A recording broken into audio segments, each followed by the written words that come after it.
ശ്രീ ഗുരുഭ്യോ നമ. ജ്യോതിഷ തീർത്ഥം ചാനലിലേക്ക് സ്വാഗതം. 2026 ജനുവരി മാസം 16 ചൊവ്വ അതിൻ്റെ ഉച്ചക്ഷേത്രമായ മകരത്തിൽ പ്രവേശിക്കുകയാണ്. ഉച്ചക്ഷേത്രത്തിൽ പ്രവേശിക്കുന്ന ചൊവ്വ അതിബലവാനായി പല ഊറിൽപ്പെട്ടവർക്കും വലിയ ഭാഗ്യാനുഭവങ്ങൾ നൽകുന്നു. പ്രധാനമായും മേടം, കർക്കിടകം, തുലാം, മകരം ഈ കൂറുകാർക്ക് ചൊവ്വയുടെ ഉച്ച രാശിസ്ഥിതി മൂലം രുചക യോഗം എന്ന പഞ്ചമഹാപുരുഷ യോഗം അനുഭവപ്പെടുന്നു. ഇത് ഈ കൂറുകളിൽപ്പെട്ടവർക്ക് വലിയ ജീവിത വിജയങ്ങളാണ് നേടിക്കൊടുക്കുന്നത്. മേടക്കൂറിൽപ്പെട്ടവർക്ക് ചൊവ്വയുടെ ഉച്ച രാശിസ്ഥിതി എങ്ങനെ അനുഭവപ്പെടുന്നു എന്ന് പരിശോധിക്കാം. അശ്വതി, ഭരണി, കാർത്തികക്കാല് എന്നീ നക്ഷത്രങ്ങളാണ് ഈ കൂറിൽ ഉൾപ്പെടുന്നത്. ഈ കൂറുകാരെ സംബന്ധിച്ച് ചൊവ്വ സ്ഥിതി ചെയ്യുന്നത് 10ാം ഭാവത്തിലാണ്. 10ാം ഭാവത്തിൽ ഉച്ചത്തിൽ സ്ഥിതി ചെയ്യുന്ന ചൊവ്വ പല വിധത്തിലുള്ള ധനാഗമവും ഈ കൂറുകാർക്ക് നൽകുന്നു. വളരെ കാലമായി ലഭിക്കാനുള്ള കടം കൊടുത്ത സംഖ്യ നിഷ്പ്രയാസം വളരെ പെട്ടെന്ന് തന്നെ ഇവർക്ക് ലഭിക്കുന്നതാണ്. ചിട്ടിയിൽ ലോണും പിടിച്ച് പണം ലഭിക്കാനുള്ളവർക്ക് ഒട്ടും താമസിയാതെ തന്നെ ആ പണം ലഭിക്കുന്നതാണ്. അതുപോലെ കൂട്ടുകക്ഷി ബിസിനസ്സിലൂടെയും മറ്റും സാമ്പത്തികമായി ലാഭം ഇവർക്ക് ലഭിക്കാൻ ഉള്ളത് വളരെ പെട്ടെന്ന് ലഭിക്കും.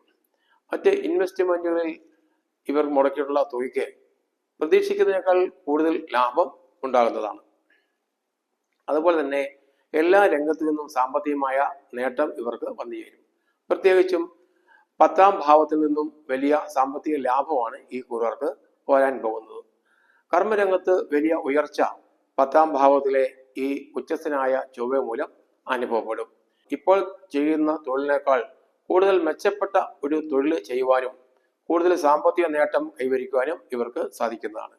അതുപോലെ തൊഴിൽ രംഗത്ത് എന്തെങ്കിലും പ്രശ്നങ്ങളൊക്കെ അനുഭവിക്കുന്നവർക്ക് അതൊക്കെ പരിഹരിച്ച് നല്ല നിലയിൽ മുന്നോട്ട് പോകുന്നതിന് അവസരമുണ്ടാകും. വളരെ കാലമായി തൊഴിൽ ലഭിക്കാതെ മാനസികമായി പ്രയാസം അനുഭവിക്കുന്നവർക്ക് തങ്ങൾക്ക് അനുകൂലമായ രീതിയിൽ ഒരു തൊഴിൽ ലഭിക്കുവാൻ സാധ്യതയുണ്ട്. 10ാം ഭാവത്തിൽ നിൽക്കുന്ന ഈ ചൊവ്വയുടെ അനുഗ്രഹം മൂലം ഈ കൂറുകാരെ സംബന്ധിച്ച് എല്ലാവിധ സൗഭാഗ്യങ്ങളും വന്നു ചേരും. 4ാം ഭാവത്തിലേക്കും ഈ ചൊവ്വയുടെ ദൃഷ്ടി അനുഭവപ്പെടുന്നു. 4ാം ഭാവത്തിലേക്ക് ദൃഷ്ടി ചെയ്യുന്ന ചൊവ്വ 4ാം ഭാവത്തിന് വലിയ പുഷ്ടിയാണ് ഉണ്ടാക്കി കൊടുക്കുന്നത്. കുടുംബത്തിന് വലിയ ഐശ്വര്യവും അതുപോലെ സമാധാനവും വന്നു ചേരും. കുടുംബപരമായ കാര്യങ്ങളിൽ അപ്രതീക്ഷിതമായ ഉയർച്ചകൾ സംഭവിക്കും. കുടുംബാംഗങ്ങൾ തമ്മിൽ കൂടുതൽ സഹായവും സഹകരണവും നിലവിൽ വരും. അതുപോലെ വസ്തു വാങ്ങുന്നതിനും വിൽക്കുന്നതിനും ഒക്കെ അനുയോജ്യമായ സമയമാണ്. വാഹന സംബന്ധമായി കൂടുതൽ ലാഭങ്ങൾ പ്രതീക്ഷിക്കാം. വാഹന ക്രയവിക്രയത്തിലൂടെയും മറ്റും കൂടുതൽ സാമ്പത്തിക ലാഭം ഉണ്ടാക്കുവാൻ ഈ കൂറുകാർക്ക് കഴിയുന്നതാണ്. മാനസികമായി വലിയ സന്തോഷം ഇവർക്ക് അനുഭവപ്പെടും. മാതാപിതാക്കളെ സംബന്ധിച്ച് മെച്ചപ്പെട്ട ആരോഗ്യസ്ഥിതി അനുഭവപ്പെടും. 1ഉം 8ഉം ഭാവത്തിന്റെ ആധിപത്യം ഉള്ള ചൊവ്വയുടെ ഉച്ചസ്ഥിതി മൂലം ശാരീരികമായും മാനസികമായും ഉന്മേഷം അനുഭവപ്പെടുന്നതോടൊപ്പം തന്നെ ചെറിയ തോതിൽ അലട്ടിക്കൊണ്ടിരുന്ന രോഗങ്ങളൊക്കെ പെട്ടെന്ന് തന്നെ ഇല്ലാതാവും. രോഗദുരിതങ്ങളിൽ നിന്നും മോചനം കിട്ടുന്ന ഈ കൂറുകാർക്ക് സാമ്പത്തിക നില കൂടുതൽ മെച്ചപ്പെടുത്തുവാൻ കഴിയുന്നതാണ്. രുചക യോഗത്തിന്റെ ഫലമായിട്ട് കൂടുതൽ സൗഭാഗ്യങ്ങൾ ഇവർക്ക് വന്നു ചേരും. ശാരീരികമായും മാനസികമായും വലിയ ബലം ഇവർക്ക് അനുഭവപ്പെടും. ആത്മധൈര്യം കൂടുതലായി വർദ്ധിക്കുന്നതാണ്. എല്ലാ കാര്യത്തിലും ഒരു ഉത്സാഹം ഇവർ പഠിപ്പിക്കും. അതുപോലെ സാഹസിക കർമ്മത്തിലൂടെ ഇവരെ എല്ലാ കാര്യങ്ങളും സാധിച്ചെടുക്കും.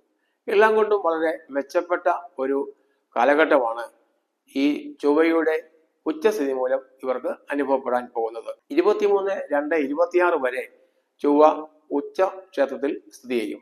ഈ കാലഘട്ടം ഈ കൂറുകാരെ സംബന്ധിച്ച് ജീവിതത്തിൽ എല്ലാവിധ ഉയർച്ചയുടെയും ഐശ്വര്യ ലബ്ധിയുടെയും കാലമായിരിക്കും. ഈ കൂറുകാർക്ക് എല്ലാവിധ സൗഭാഗ്യങ്ങളും ചൊവ്വയുടെ ഉച്ചസ്ഥിതി മൂലം അനുഭവപ്പെട്ടെ എന്ന് പ്രാർത്ഥിക്കുന്നു. ഈ വീഡിയോ ഇഷ്ടപ്പെട്ടെങ്കിൽ സബ്സ്ക്രൈബ് ചെയ്യുക, ഷെയർ ചെയ്യുക. ഓൺലൈൻ കൺസൾട്ടേഷനായി എൻ്റെ വാട്സാപ്പ് നമ്പറുമായി ബന്ധപ്പെടുക.